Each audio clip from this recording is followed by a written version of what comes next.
Good morning, everybody. This is another edition of the Pass Ball Show, brought to you by JohnPLA.com, as well as St. Aloysius Church and School in Jackson, New Jersey. We're going to do a little bit of an abbreviated show today. I'm excited about next week. After Labor Day, we're going to go on the game, and the goal is to be on 5 days a week. Of course, we'll probably skip the holiday on Monday. Odds are probably won't do a show Wednesday, so we'll knock out 3 shows next week, and then after that, expect a lot more. Expect interviews that we're going to be doing over the phone, whether they're live or pre-recorded. We'll open up the phone lines, have people call in, let me know what's on your mind in the world of baseball, sports, and unifying America. We're going to do an abbreviated show today just for our Facebook Live audience because, you know, once again, when you strive to be the king of technical difficulties, and let's be honest, I mean, this show, since its inception, since the day that we started it, has been probably the most technologically handicapped show that you're ever going to watch. And of course, we got to deal with battery issues, all types of different problems. And, you know, we don't have very much battery on the iPad that happens to be recording the Facebook Live show today. So that show might cut out soon if for some reason it does. If for some reason you happen to be listening on Facebook Live or watching on Facebook Live, please feel free. You can turn into Periscope, you can tune into YouTube, where the show will be available on demand. And like I said, keep the comments going, everything that's on your mind in the world of baseball, sports, and unifying America. Now, the New York Yankees made a big move, or at the very least are in the process of making a big move. Reports came out last night that they were on the verge of acquiring slugger Andrew McCutchen from the New York Giants. And, you know, this will probably happen if it hasn't officially happened yet. It looks like 2 prospects are going to be going back to the Giants.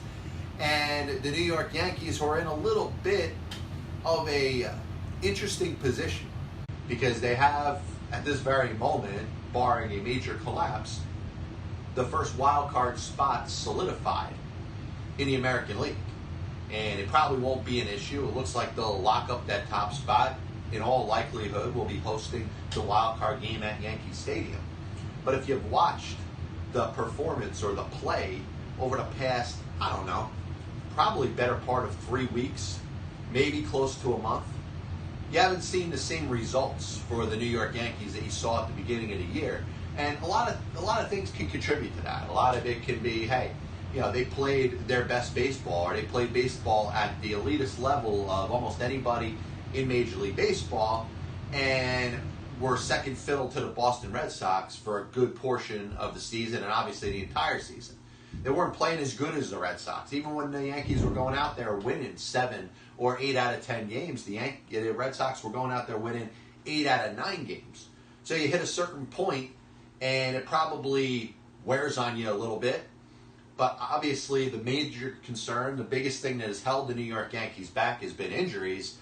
And, you know, the deal with star right fielder Aaron Judge really puts some concern when it comes to the New York Yankees and what you could expect going forward. Because I said this yesterday to a colleague of mine as we hit the opening part of the Pass Ball Show. Thank you, Cuckoo Clock. The Yankees, without Aaron Judge in the postseason, probably aren't a legitimate World Series contender. And I don't think I'm stretching by saying that. I mean, you break down any team in baseball, the best of the best, even if you want to break down the Red Sox might not be the same team, or certainly might not be a World Series contending team without Chris Sale, or hypothetically without a J.D. Martinez or a Mookie Betts. You know, Aaron Judge is probably the player on the New York Yankees that you could say you could probably least be able to play without. And this is why the McCutchen deal makes sense in the obvious front. I mean, obviously you need to bring in a right fielder. Shane Robinson, probably not a major league player. At the very least, he's a guy that comes off your bench, maybe provides a little defense in the outfield, pinch hit, pinch run kind of thing. At the very least on your 25-man roster. But in most 25-man rosters, is probably the odd man out. Neil Walker, listen, he's a true professional. He's going to go out there and say, hey, I'll play anywhere. I'll play catcher, I'll play pitcher. Whatever you want me to do, Yankees, I'm going to do. While that could be commended, he's not a major league outfielder. So when you're playing games that mean something, and listen, every game is going to mean something for the Yankees for a couple of different reasons. Of course, the pipe dreams still exist. The pipe dreams still exist that the Yankees could go out there and catch the Boston Red Sox. But I'll tell you this, if the New York Yankees are going to catch the Boston Red Sox, you know what they got to do? There's no doubt about it. This absolutely has to happen. The Red Sox come into Yankee Stadium, Yankees got to sweep that 3-game series. Not take 2 out of 3. Not lose 2 out of 3. Not take 2 out of 3 at Yankee Stadium and take 2 out of 3 in the last 3 games in Boston. They need to sweep that series. And there's no question about it. The Red Sox win one of those games, and there's going to be enough of a distance between the Yankees and Red Sox, barring a major collapse by Boston, that the division is absolutely not going to be in question the rest of the season. So what they got to be concerned about, they got to defend their ground. They got to defend the spot that they're in right now. And that's holding on to the top spot in the American League wild card, which, while it seems safe for now, down the road, it might not be. And the Yankees, over the last couple weeks, have been playing uninspired baseball. They seem to be a little bit tired. It looks like the injuries that they have had are finally catching up with them. And you could look at a team like Seattle and maybe even Tampa Bay closing the ground, not just between the Yankees and the Oakland Athletics, but between that first 2 wild card spot and being on the outside of the playoffs looking in. So I don't think this was a panic move by Brian Cashman. I thought it was a very calculated move. I thought it was a very good move to make sure that you're putting the best team together going forward. And the most important ramifications or implications of this deal that brings Andrew McCutchen to the New York Yankees is the fact that you're not going to put 100% of the weight on Aaron Judge's back and say, listen, we need you to hurry back. We need you to be Aaron Judge of last year. Because, listen, a wrist injury is fairly significant. And, shame on anybody that's out there that is looking at it and saying, hey, Judge, can you toughen it up and go out there? I want to see you be involved in something that does as much or has as much stress on your wrist to go out there and do your job every day and have a broken wrist and still be able to perform at an elite level. And Aaron Judge is not going to be expected to just come back on the field and play baseball for the New York Yankees. He's not going to be expected to just come in and be one of a series of players in the lineup. He's going to be expected to return and be the guy, return and be the number 2 hitter, return and be one of the supreme power sources in the New York Yankees lineup. And I don't think you could just turn on a switch with that. Aaron Judge, from a talent standpoint, has it, but how much is his wrist recovered? And also, how much time is he going to need to be able to get himself to full shape when it comes to playing baseball, when it comes to hitting, when it comes to becoming the player that he was last year, when he wasn't only an American League Rookie of the Year, but was a legitimate most valuable player candidate. These things don't happen overnight, and it's unfortunate because fans kind of believe that it's supposed to happen overnight. Fans believe that you're supposed to just drop, everything all of a sudden. You're healthy, you're going out there, you're playing baseball, and you're, that MVP candidate that you were before you got hurt. So McCutchen gives the Yankees a little bit of relaxation with him, just to make sure that when he comes back, he's healthy. And that's the most important thing. The last thing you need is Aaron Judge to come back for a week or 2 weeks and then realize that his wrist is a little more hurt than we anticipated. We already understand at this point that it was a little more than what was expected when he first went on the disabled list, and people said, hey, he'll be back in 3 weeks. Well, he had a fracture in his wrist, and it's not always that easy. So McCutchen playing every day in right field, I think, is going to help the Yankees for their stretch run. And I like what the Yankees have done. The fact that they went out there and they got Britton and they got Happ and they got Lance Lynn, and now they're going to add Andrew McCutchen, and they still hold on to a dearth of what they have in their farm system. Their top prospects, or their untouchables, and then their top 2 or 3 guys down at the minor league level are all still in the Yankees organization. So this is a team that continues, from Brian Cashman's standpoint, from ownership standpoint, to stress that they're about winning the World Series this year. They're not about, hey, let's have a good season and say we gave it our best shot. Not using excuses to say, hey, next year will be a little bit better. Imagine what our team would be like if everybody's healthy. The fact that they've gone out there and they've addressed their pitching, maybe not getting an ace. Cole Hamels is over there throwing a less than 1 ERA for the Chicago Cubs. And, you look in hindsight and you say, man, imagine if that guy was pitching for the New York Yankees. I thought Hamels would be the best acquisition for the Yankees, not just because of what he's done in Chicago, but the fact that this guy is a veteran. He's pitched in a postseason before. He's won a World Series. He's pitched in World Series before. And you get the sense that once he got out of Texas, a team that was in last place, a team that was going nowhere, and started putting himself into the middle of a pennant race, the results were going to change. And all of a sudden you're going to see the Cole Hamels that he was probably about 3 or 4 years ago, and certainly within the last decade. And you've seen that. So the Yankees, where they stand right now, they're in a little bit of a tough position because they're not playing their best baseball right now. But once again, the pressure and the emphasis is going to be on the players to perform. Because from ownership, from the general manager, Brian Cashman, they've done everything that they've needed to do to make this team as good as possible. And the only thing that could be negative about Andrew McCutchen, and listen, this is a world-class guy, one of the better people in the game of Major League Baseball. If I was building a team, or if I had a team that was getting ready to go to the postseason, who would I want to center that locker room and make sure that I got all class all the time? I'd want Andrew McCutchen on my team. But what happens when Aaron Judge comes back? And maybe he comes back sooner than later. The expectation is he's supposed to be back playing baseball full-time by the time the postseason starts, or by the time we get to the last week of the season when the Yankees have those 3 games against the Boston Red Sox, which might mean absolutely nothing, but also might mean a whole lot. Does McCutchen sit? I think what he does is he gives you depth. You could certainly use all 12 of your offensive players in a wild card game, or all 12 of your offensive players in a game during the postseason, whether it's the Division Series, the League Championship Series, or the World Series. So I get that. There's all these different things that you could do. Brett Gardner's a left-hand batter. A team goes out there and brings a left-hand pitcher late in the game.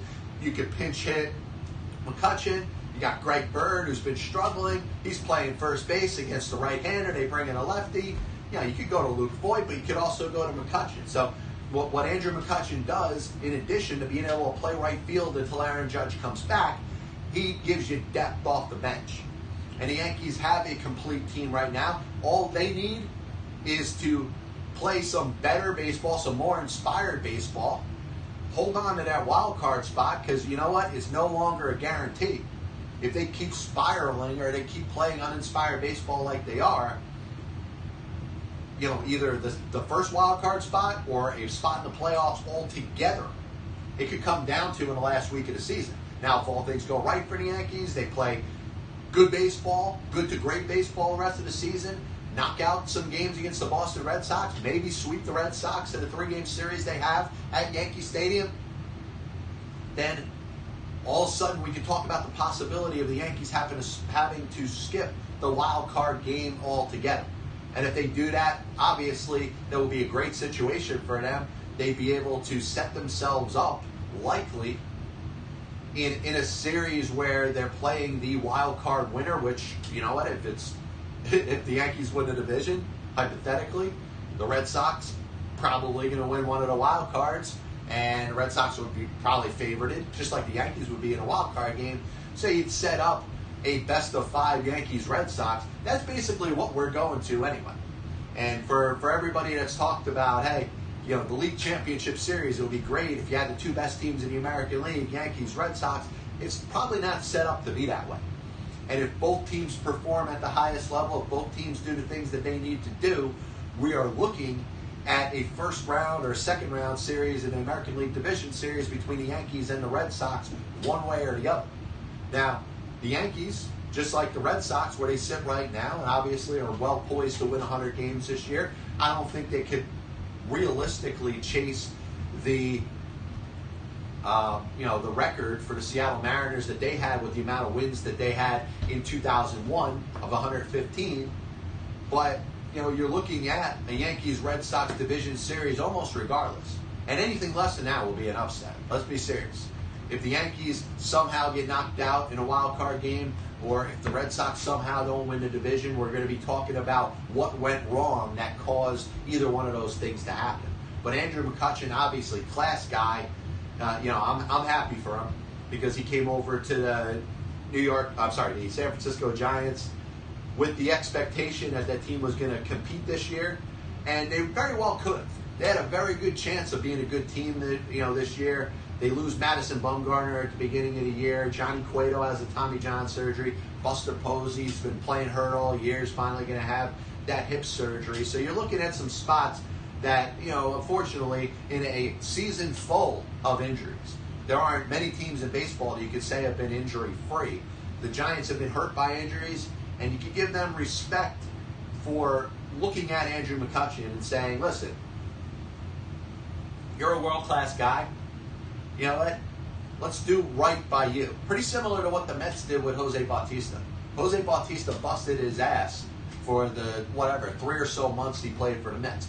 Maybe didn't have the best batting average, but hustled, played good defense, gave everything he had to a team that really wasn't showing much more than what Jose Bautista was doing. Jose Bautista was a lot of heart, may not have necessarily been there with results, and the New York Mets did right by trading him into the pennant race with the Philadelphia Phillies. The San Francisco Giants did the same thing with Andrew McCutchen, trading him to the Yankees, giving him the potential to play some postseason baseball, at least one game, as we're looking at the optics in regards to the most logical scenario at this point. The Yankees are certainly favored to be that lead wild card team and have the wild card game played at Yankee Stadium. So good to see McCutchen potentially getting a chance to play some postseason baseball. Obviously a chance to play right field, an upgrade for the Yankees over Shane Robinson and Neil Walker. You could use Neil Walker at second base while Didi Gregorius is out. If you want to play, Torres at short, and then you try to figure it out from there. But what the Yankees got to do is they got to find a way to start winning games. They got to find a way to win 8 out of 10, get the momentum going back in their favor, which it hasn't for a little while, and look like the playoff team that they were expected to be coming into this season and certainly played like through the first couple months of the season. Next thing I want to get into was something I saw the other day. And there was good things in it. There was positivity in it. And if you're a baseball fan, certainly if you are one of those baseball fans that prefers to not have the DH universal in all of Major League Baseball. And listen, I'm kind of gravitating towards the DH. I got to be honest, it's not my preference. I love baseball the way it used to be before 1973. I really do. Because pitchers were part of the 9 that were up there. They were expected to be one of the 9 spots in the batting order. We were also looking at a time where pitchers were completing the majority of the games that they were starting. They were one position out of 9. It was understandable that you couldn't run the same pitcher out every day like you did in the 19th century. But that pitcher, in addition to pitching 9 innings, was also expected to go out there and get their 4 or 5 plate appearances a game. So obviously the preparation was different. It hasn't been this year. It hasn't been in the last 5 to 10 years. Pitchers are not being trained to hit. Pitchers are being told to put the bat down and watch while somebody goes out there and hits for you, and focus on trying to light up the radar gun. Focus on trying to get your 97-mile-an-hour fastball to 100 miles an hour. That's more important than going up there and swinging a bat. So I am a little bit old school. I prefer to see pitchers hit when they can, but I understand that the game is evolving and the game is changing to where, it's inevitable that we're going to have a full-time DH sometime soon. Baseball Players Association loves the idea because you're going to look at another full-time player being employed for 15 teams in a National League, likely 16 when the league expands from 30 to 32 teams in Major League Baseball. But you saw a moment the other day, Michael Lorenzen, pitcher for the Cincinnati Reds, has come up pretty clutch this year. And overall, his career, he's a pretty good hitter. He hit his 4th home run of the season, his 3rd against the Milwaukee Brewers, and he looks like one of a series of pitchers in the National League, not very much. And it's unfortunate. I wish More National League starting pitchers would take pride in their hitting. You know Madison Bumgarner does. You know up to a certain level, guys like Noah Syndergaard and Jacob deGrom and even Zach Wheeler do for the New York Mets. You know, there are some other pitchers out there, Zach Greinke. Some pitchers really do care about hitting. Max Scherzer, may not necessarily be the biggest advocate of going out there getting his 4 at-bats, but as the athlete he is, he sure gives you everything he's got and is not going to be an easy out. The thing I didn't like about Michael Lorenzen the other day, he hits a home run. Like I said, it's his 3rd off the Milwaukee Brewers this year, the 4th that he's hit this year. So, he leads National League pitchers in home runs. He's now got 6 in his career. You look at his OPS for the year, obviously almost 800 slugging percentage and 23 at-bats. That's what happens when you hit 4 home runs in that brief sample size. So he is obviously one of the elite hitting pitchers in the league. And I'm sure he got a little bit of the moment. And if you listen to the call, the announcer goes out there, says, screw the bunt. And I believe that. Unfortunate, here's the other part of it that I'm going to say that's kind of a little, being the opposite of what I just said. If pitchers can't hit, they better be able to put down a bunt. So I respect a guy like Michael Lorenzen that wants to swing away, that certainly has the power, certainly has the ability to hit a big 3-run homer in a big spot. They're up by a run against the Milwaukee Brewers. And I understand the Milwaukee Brewers are in a pennant race. I understand the Milwaukee Brewers are trying to get themselves to the postseason. So if you're the Reds, you want to play spoiler. If you're the Reds, you want to win. You want to beat this team. You want to keep them from getting into postseason. I get it. I understand. Is it a big home run for Michael Lorenzen? Sure. It's a nice shot. It takes a game that was a 1-run game, all of a sudden turns it into a 4-run game and leads the Cincinnati Reds to a win against the Milwaukee Brewers. But come on, Michael. You can't be flipping your bat and jumping around like you just won the frickin' World Series. The Reds are a last-place team. They're a team going nowhere.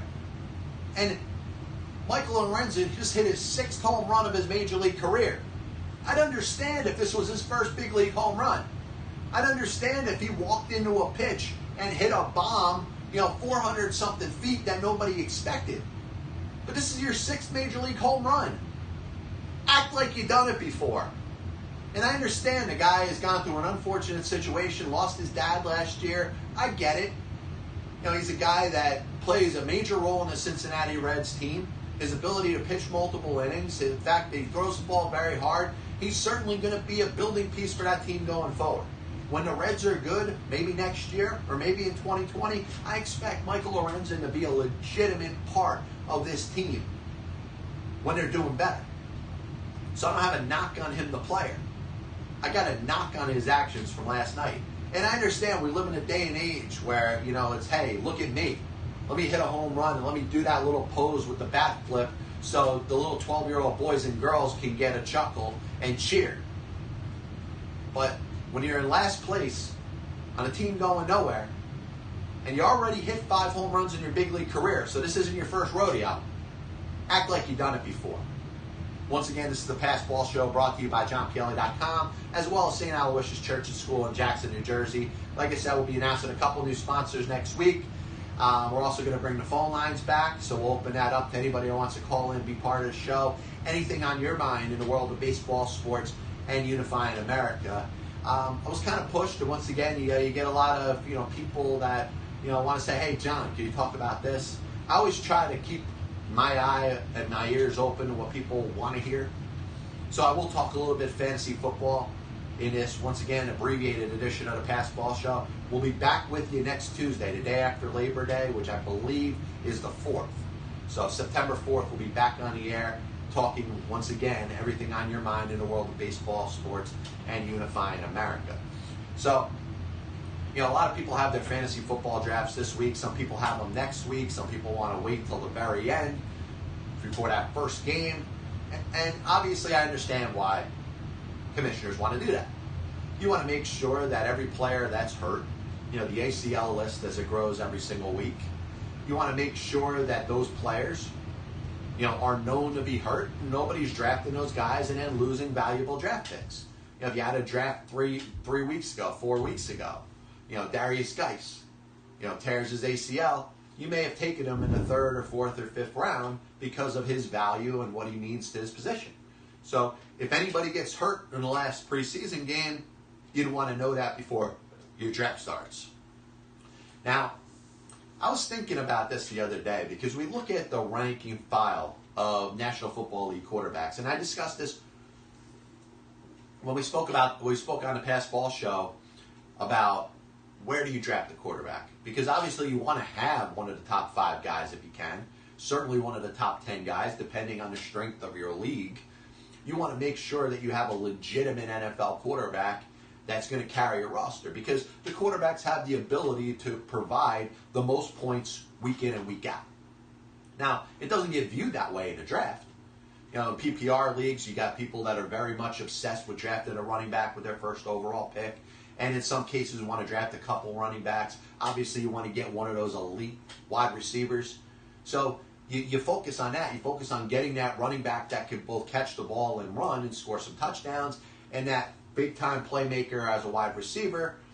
And, you know, you expect everybody to be on the same page and say, hey, we're all going to do the same thing. Sometimes you got to think a little bit outside the box and make sure that you target the players that you want. Don't do what the rest of the draft is doing. If you want Deshaun Watson as your quarterback, if you're drafting towards the latter part of the first round or the beginning part of the second round, and you feel he might not be on the board the next time that you pick, then you should make a decision whether you want the guy or not. If you do want the guy, how much can you deal without him? Where's your second tier of players if you don't end up getting the player that you want? And this is what I wanted to talk about, because if you look at the National Football League, you obviously got the Aaron Rodgers, the Watsons, the Tom Bradys, the Drew Breeses. And then you probably go down another level. You probably drop another level of quality when it comes to the next series of quarterbacks. They're good quarterbacks, but they're not elite quarterbacks. You think of a guy like Kirk Cousins, a guy like Ben Roethlisberger. And of course, as I'm throwing this off the top of my head, I'm probably missing some other guys that are in the same category or league. Jimmy Garoppolo is kind of a guy that's on the borderline of being a second-tier guy or an elite franchise quarterback that you want to draft. One guy you should consider is Patrick Mahomes. And not just by Patrick Mahomes' skill. He's a guy that came out of college, obviously was known for a very strong throwing arm, sat the majority of last year behind Alex Smith. But I would consider Patrick Mahomes for the weapons that he has around him. Kareem Hunt, Tyreek Hill, Travis Kelce. You got elite players at those other positions. That's going to make it easier for Patrick Mahomes to make the transition from being a college quarterback to an NFL quarterback. So if I'm targeting one of the other guys and I don't land one of them, I don't think it's so bad to wind up with a Patrick Mahomes. That being said, I do feel that there is a little bit more of a sense of urgency in fantasy football drafts this year to draft yourself a top 5 or a top 8 or a top 10 quarterback. Because once all those guys come off the board, and listen, some teams are going to look to double themselves up. So you got a possibility that there's going to be another team in the draft that's going to scoop up 2 of those guys. So if you're stuck in the second half of the draft without your quarterback, you could take an Alex Smith, and an Alex Smith will probably be available in most leagues' drafts, round 9, 10, or later. So if you don't get yourself a quarterback, you could use Alex Smith as a safety net and maybe take a chance on one of the young guys. Maybe take a chance on a Sam Darnold. Maybe take a chance on a Josh Rosen or a Josh Allen or Teddy Bridgewater, maybe. Think about it. And listen, I know Bridgewater just got traded to the New Orleans Saints. You get yourself Breeze and snag Bridgewater towards the end.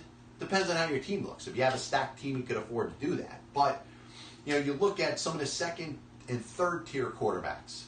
And I don't know if you necessarily have the strength that you had in years past. So I think it is a little more important to make sure that you get that top 5 or top 8 quarterback.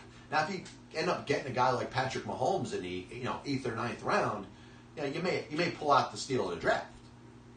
Garoppolo is going to get a lot of play this year, and I think it's deserved. I mean, you go out there and you win the final series of games when you become the starting quarterback for the first time in the NFL. You deserve the results, and you deserve the respect that you're getting. Now, there's going to be a lot of pressure. He's going to be expected to be the guy in San Francisco. San Francisco's a situation where this is a team that was bad last year. Now they're going to be expected to be good this year. In a good division, a division that you got St. Louis and you got Seattle, you're in a spot where you're expecting those other teams to be just as good as they've been in the past. But San Francisco is going to be one of the top sleeper teams as far as what we're picking in the season. We're expecting the 49ers to do a little better. And a lot of it has to do with Jimmy G being the quarterback there. So, you look at your fantasy drafts, and I would just suggest that I know we talk about, depth at running back always being a tough thing to do. Because, all it takes is, you having one good running back and that guy getting hurt and going to the waiver wire once the draft starts. It's so hard to pick up an elite running back, and you're basically looking to step in shit. You're basically looking to just pick up some guy randomly and all of a sudden have him become the feature back of a team that nobody would have expected him to be. Kind of like the Alvin Kamara of last year. If you ended up with him, you maybe drafted him in the latter part of last year's draft, probably got him as a keeper this year. Mark Ingram was supposed to be the feature back there. Kamara has a lot of talent. There's no doubt about it. He was a guy that might be worth holding on to. You look at a guy like I suggested last week, Tyreek Cohen from the Chicago Bears. He's going to be backing up Jordan Howard, but has a little bit of Kamara in him. Has a little bit of Kareem Hunt in him. And you may see this guy on the field, and the touches that he's getting are very valuable to the Chicago Bears, and the Bears are probably going to say, hey, maybe this guy should be on the field a little more often. Might compromise the time of Jordan Howard. Now, in an ideal world, you'd want to draft Jordan Howard and take Tyreek Cohen later on in the draft to make sure that you're safe either way.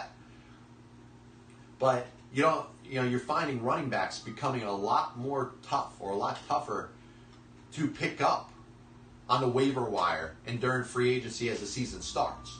So that's why people stress over making sure that they got a good running back or two.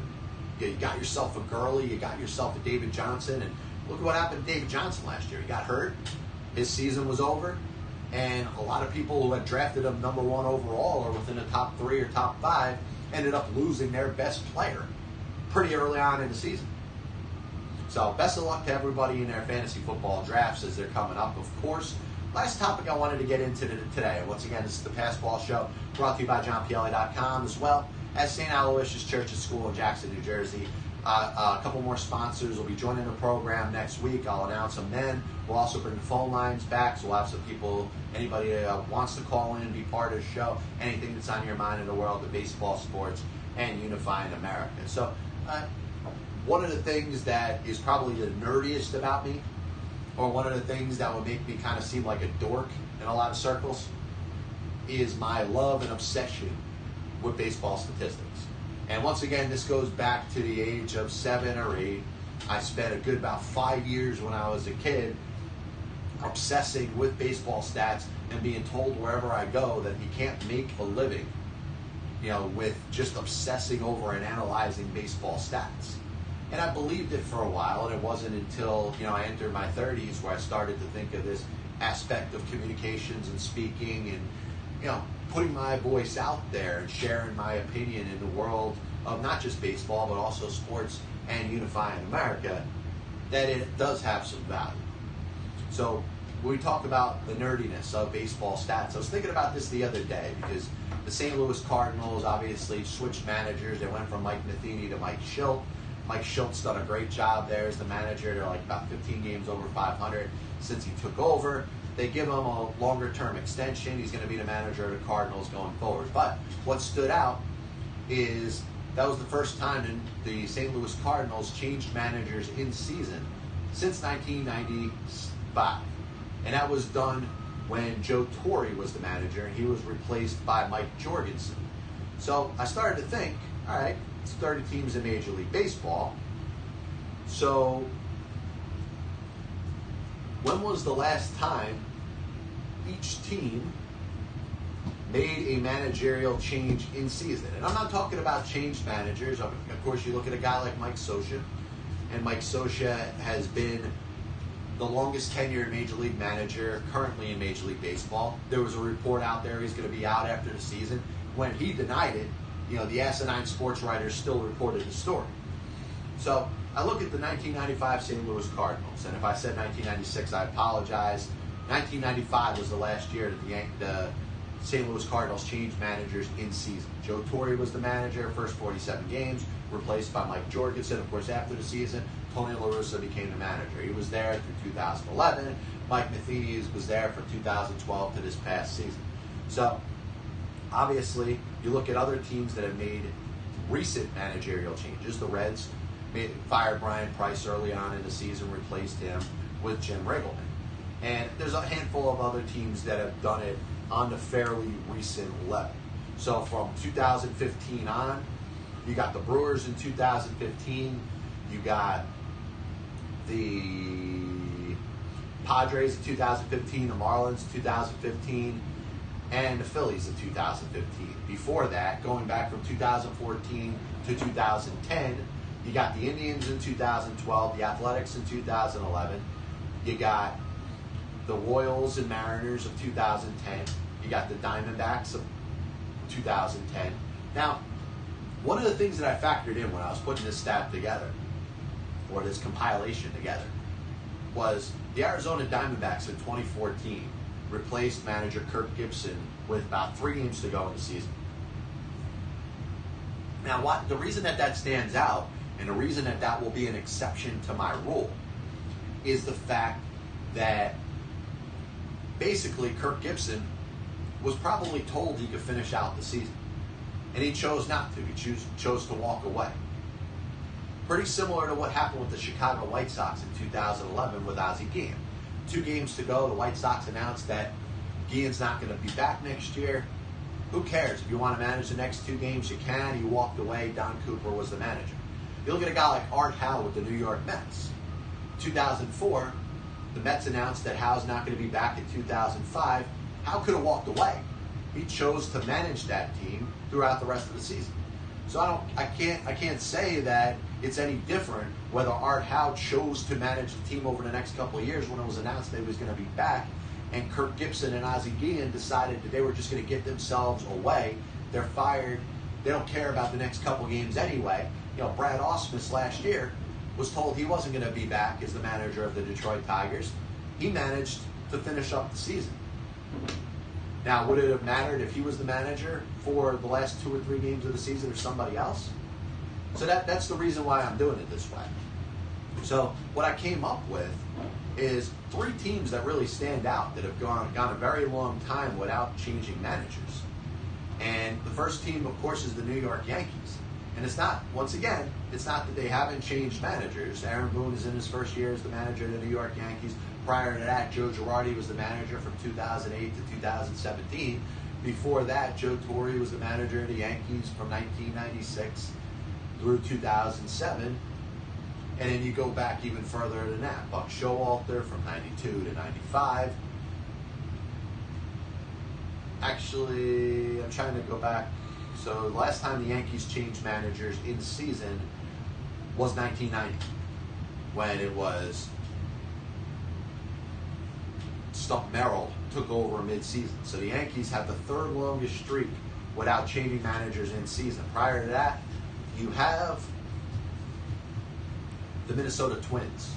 Last time was 1986 when Ray Miller was the manager and Tom Kelly took over mid-season. So they've gone over 30 years, 32 years without changing managers in season. So the team that has gone the longest without changing managers in season is a team that's had a couple lengthy managers, including the guy who is currently at the helm. And that's the San Francisco Giants. Last time they changed managers in season was 1985 when Roger Craig replaced Bob Willis. So you're looking at about 33 years there. So obviously useless sports information coming from a nerd. So last thing I want to do is just recap of today's show. As always, thanks for tuning in and being part of the show and the Pass Ball Show family.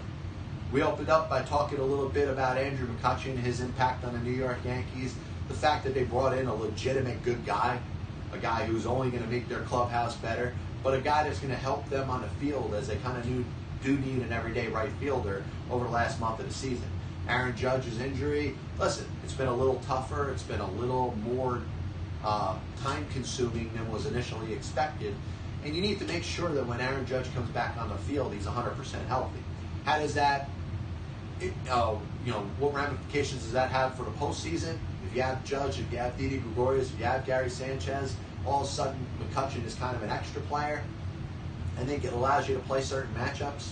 If you want to play him against a lefty instead of Brett Gardner, if Greg Bird is up there playing against a righty at first base and they switch to a lefty, you could bring McCutchen up as a pinch hitter later on. So I think it does give the Yankees some option, obviously depth, but also the clubhouse chemistry is only going to get better with Andrew McCutchen on your team.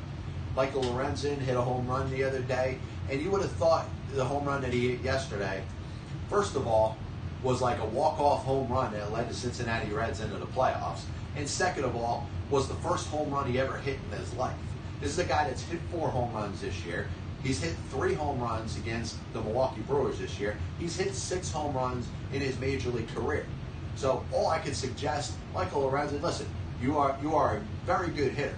And in a sport that pitchers can't hit worth of anything, in a sport where pitchers aren't even trying to hit, in a sport where teams do not want their pitchers to even touch a bat, let alone swing, it's good to see somebody like Michael Lorenzen that could actually come up to the plate and swing it. But come on, man. How many home runs do you got to hit before you act like you've done it before? His bat flip, his jumping up and down. For a last place team, by the way, in Cincinnati, it's going nowhere. This Reds team, yes, they may be a little bit better next year. They're not winning anything this year.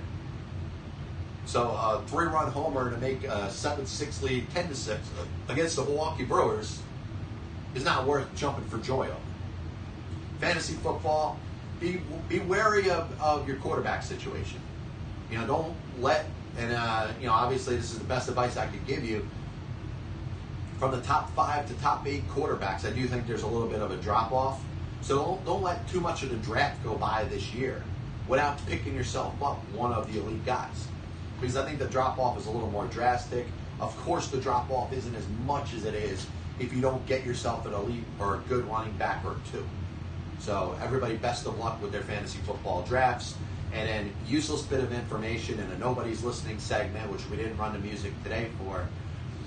Major league teams that have gone the longest without changing a manager in season. San Francisco Giants of 1985, Minnesota Twins of 1986, New York Yankees of 1990. Of course, you have the St. Louis Cardinals, the most recent team that changed managers in season. It's worked pretty well for them. Cincinnati Reds did it early part of the season. Got some results with Jim Riggleman at the helm, but unfortunately, when the cream rises to the top, sometimes the you-know-what rises to the bottom. And the Reds, just from a overall standpoint, are not a team that's looking to make the postseason this year, and is a team that is looking to get better, but still quite a bit away from getting themselves to a point where they can compete with the likes of a lot of teams in the middle of the National League, let alone the elite spot of the National League. So I hope everybody has a nice weekend. Good luck with your fantasy football drafts. Obviously, there's some baseball this weekend, a little bit of football. I'll be back with you next week after Labor Day, so hope everybody has a nice Labor Day, weekend, enjoying what people view as the last real weekend of the summer. See you next week. God bless you. And as always, I'll see you on the other side.